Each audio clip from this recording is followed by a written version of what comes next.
అందరికీ నమస్కారం. సొంత ఊరు, సొంత పొలం, సొంత మనుషుల చేత ప్రకృతి వ్యవసాయం అయినటువంటి సివిఆర్ మెథడ్ ఫార్మింగ్ చేస్తుంటే జీవితంలో ఇంతకంటే ఇంకేం కావాలి మనకి? 10 మందికి మంచి ఆహారం అందించడం, ఎన్నో రాష్ట్రాలకు పంపించడం, ఇది ఒక పూర్వజన్మ సుకృతంగా భావిస్తా ఉన్నాం నేను కానీ నా టీం కానీ. ఎంతో మందికి పల్లెటూరు వాతావరణం అన్నా, పల్లెటూరులో ఉండాలన్నా ఇష్టం. కానీ ఉద్యోగ రీత్యా, వ్యాపార రీత్యా ఇది అందరికీ సాధ్యం కాదు.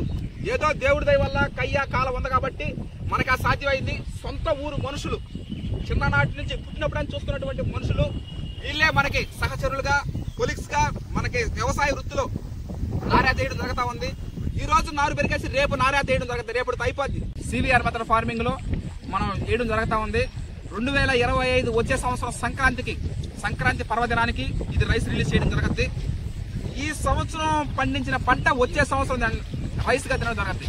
పోయిన సంవత్సరం పండించిన పంట ఈ సంవత్సరం తినడం జరుగుతుంది. అంటే 9 నెలలు పడుతుంది మనకి రైస్ రావడానికి.